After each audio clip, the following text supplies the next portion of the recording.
আনা smile education সেন্টারে স্বাগত জানিয়ে আজকের পর্বটি শুরু করছি। আজকে তোমাদের জন্য নিয়ে চলে এসেছি তোমরা যারা সপ্তম শ্রেণীর দ্বিতীয় পর্যায়ক্রমিক মূল্যায়ন পরীক্ষা দেবে তোমাদের জন্য রায় ও মার্টিন প্রশ্ন বিচিত্র থেকে আজকে সমাধান করে দেখাবো পরিবেশ ও বিজ্ঞান বিষয়ে মডেল নাম্বার 7 অর্থাৎ 7 নম্বরের স্কুলের যে সমস্ত ছোট ও বড় প্রশ্নগুলো আছে সমস্ত প্রশ্নের উত্তরে তোমাদের সমাধান করে দেখাবো। আগের ভিডিওতে তোমাদের আমরা ইতিহাস ও ভূগোল বিষয়ে ইতিহাস ও ভূগোল বিষয়ে প্রশ্ন বিচিত্র থেকে সমাধান করে দেখিয়ে দিয়েছি। তোমরা যারা এখনো দেখোনি আমাদের প্লে লিস্টে গেলে পেয়ে যাবে। এছাড়াও তোমাদের সাজেশন দেওয়া আছে ইতিহাস, ভূগোল ও পরিবেশ বিষয়ে, তোমরা সেইগুলো দেখে নিও।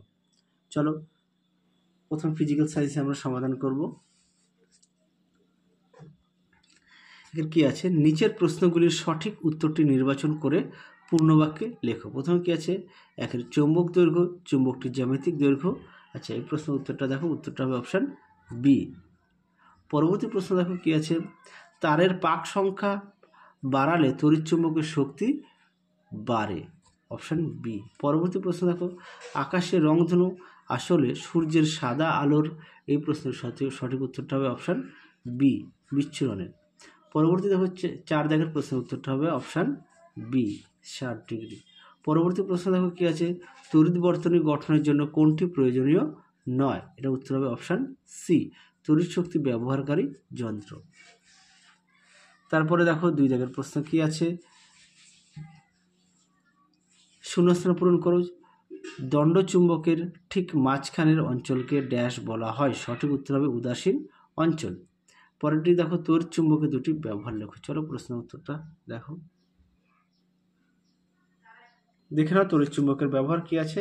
1 নম্বর আছে ইলেকট্রিক কলিং বেলে, 2 নম্বর আছে লাউড স্পিকার ও মোটর তৈরিতে, 3 নম্বর আছে টেলিফোনে, ইলেকট্রিক ক্রেনে, 4 নম্বর আছে চোখে কোনো চৌম্বক পদার্থের কণা পড়লে তা তুলতে ব্যবহার করা হয় এক বিশেষ যন্ত্র, সেই যন্ত্র তৈরিতে তড়িৎ চুম্বক ব্যবহার করা হয়। তারপর হচ্ছে 5 হচ্ছে বড় বড় কারখানার লোহার ভারী জিনিসপত্র সরাতে। তারপরে দেখো পরমাণু বিজ্ঞানের গবেষণায় ব্যবহৃত সাইক্লোট্রন যন্ত্রে তড়িৎ চুম্বকে ব্যবহার করা হয় ইত্যাদি। তাহলে এখান থেকে এই পর্যন্ত তোমরা উত্তরটা লিখবে। চলো পরবর্তী প্রশ্ন দেখো।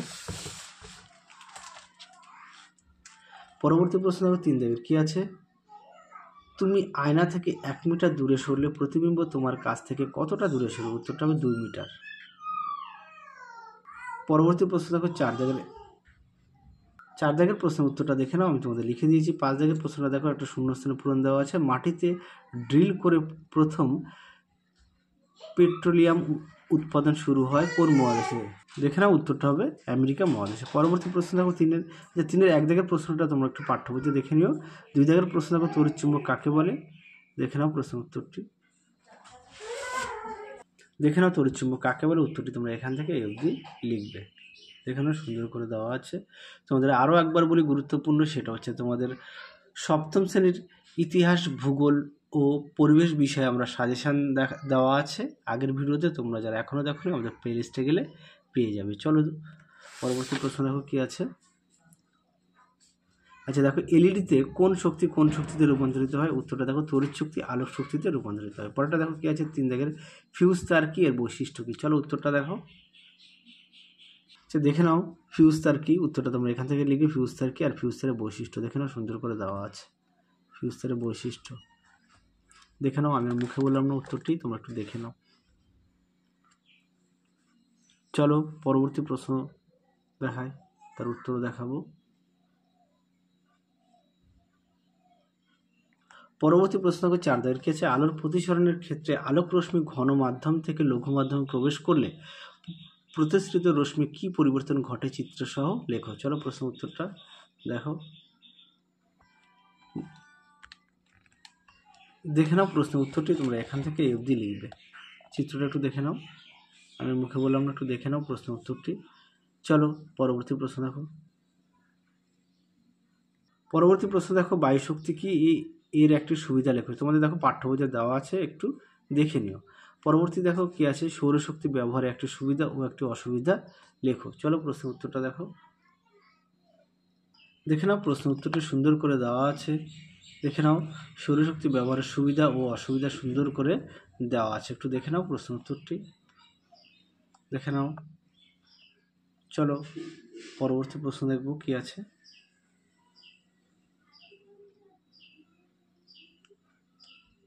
চলো তোমাদের এরপরে লাইফ সায়েন্সের আমরা সমাধান করে দেখাবো। প্রথম কি আছে, কিশমিশকে জলে ভিজিয়ে রাখলে ফুলে ওঠে, এটি কি? এটি এক ধরনের কি? এটি এক ধরনের, সঠিক উত্তর হবে অভিস্রবণ, অপশন বি। পরবর্তী প্রশ্ন দেখো কি আছে, দুই দাগের কাণ্ডের যে জায়গা থেকে শাখা বা পাতা বেরোয় সেই জায়গাটি হলো, সঠিক উত্তর হবে অপশান এ, পর্ব। পরবর্তী প্রশ্ন দেখো তিন দাগের কি আছে, ফুলের যে অংশটি ফলে পরিণত হয় সেটি হলো অপশান ডি, ডিম্বাশয়। পরবর্তী প্রশ্ন দেখো দুই দাগের কি বলেছে, শূন্যস্থান পূরণ। দেখো সেপটিক ট্যাঙ্কের বিষাক্ত গ্যাসটি হলো, সঠিক উত্তর হচ্ছে H2S, হাইড্রোজেন সালফাইড, H2S অর্থাৎ হাইড্রোজেন সালফাইড। পরটা দেখো দুই দাগের কি আছে, তেঁতুলের বীজের অঙ্কুরোদ্গমের সময় বীজপত্র বীজত্বক ফাটিয়ে মাটির উপরে উঠে এলে তাকে ড্যাশ অঙ্কুরোদ্গম বলে, এর সঠিক উত্তর হবে মৃদভেদী, মৃদভেদী।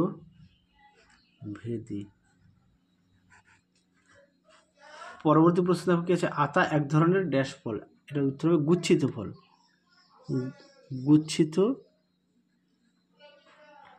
ফল। পরবর্তী দেখো কি আছে, চারা গাছের কাণ্ড তৈরি হয় ভ্রূণের ড্যাশ অংশ থেকে, এর উত্তর হবে ভ্রূণমুকুল,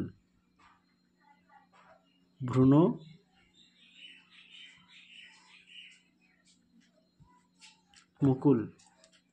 পরবর্তী প্রশ্ন দেখো তিন দাগের, 3-1, পুকুরের বা নদীর মাছেরা তাদের দেহে জলের পরিমাণ কিভাবে স্বাভাবিক রাখে? চলো এই প্রশ্নের উত্তরটা দেখাই, দেখে নাও। প্রশ্ন উত্তরটি সুন্দর করে দেওয়া আছে, তোমরা উত্তরটি এখান থেকে লিখবে, এখান থেকে উত্তরটি লিখবে, দেখে নাও। চলো উত্তরের বাকি অংশটুকু দেখাই, এই পর্যন্ত লিখবে। চলো পরবর্তী প্রশ্ন দেখো। পরবর্তী প্রশ্ন দেখো দুই দাগের, স্বপরাগযোগ ও ইতর পরাগযোগের সংজ্ঞা দাও। তার আগে বলি, তোমরা যারা আমাদের চ্যানেলে নতুন দেখছো সবাইকে অসংখ্য অসংখ্য ধন্যবাদ। এখনও যারা আমাদের চ্যানেলটি সাবস্ক্রাইব করোনি, তোমাদের কাছে আমাদের বিশেষ অনুরোধ, আমাদের চ্যানেলটি সাবস্ক্রাইব করে পাশে থাকা বেল আইকনটি অল করে দেবে, তাহলে যখনই নতুন কোনো ভিডিও পাঠাবো সবার আগে তোমাদের কাছে নোটিফিকেশন পৌঁছে যাবে। ভিডিও যদি ভালো লাগে অবশ্যই লাইক করো, তোমাদের প্রিয় বন্ধুদের কাছে অবশ্যই শেয়ার করো, তাহলে তারাও খুবই উপকৃত পাবে। দেখে নাও স্বপরাগযোগ কাকে বলে, উদাহরণটা দেখে নাও, সুন্দর করে দেওয়া আছে, উত্তরটি তোমরা এখান থেকে এই অবধি লিখবে। তারপরে দেখো ইতর পরাগযোগ কাকে বলে, এখান থেকে তোমরা এই অবধি লিখবে, উদাহরণ দেখো দেওয়া আছে। ইতর পরাগযোগে তাল, পেঁপে, চাপা, আকন্দ, সন্ধ্যা মালতী, কুমড়ো প্রভৃতি। আশা করি তোমরা দেখে নিয়েছো, একটু দেখে নাও। এখান থেকে এই পর্যন্ত হচ্ছে ইতর পরাগযোগ, আর স্বপরাগযোগ এটা। আচ্ছা, পরাগ মিলনটা একেবারে দেখিয়ে দিই, পরাগ মিলন কাকে বলে যদি আসে পরীক্ষা, এখান থেকে এই পর্যন্ত তোমরা লিখবে। তাহলে চলো আজকের মতো এখানেই সমাপ্ত করছি, আবার দেখা হবে খুব শীঘ্রই তোমাদের পরবর্তী ভিডিওতে। তোমরা সবাই সুস্থ থেকো, ভালো থেকো, টাটা।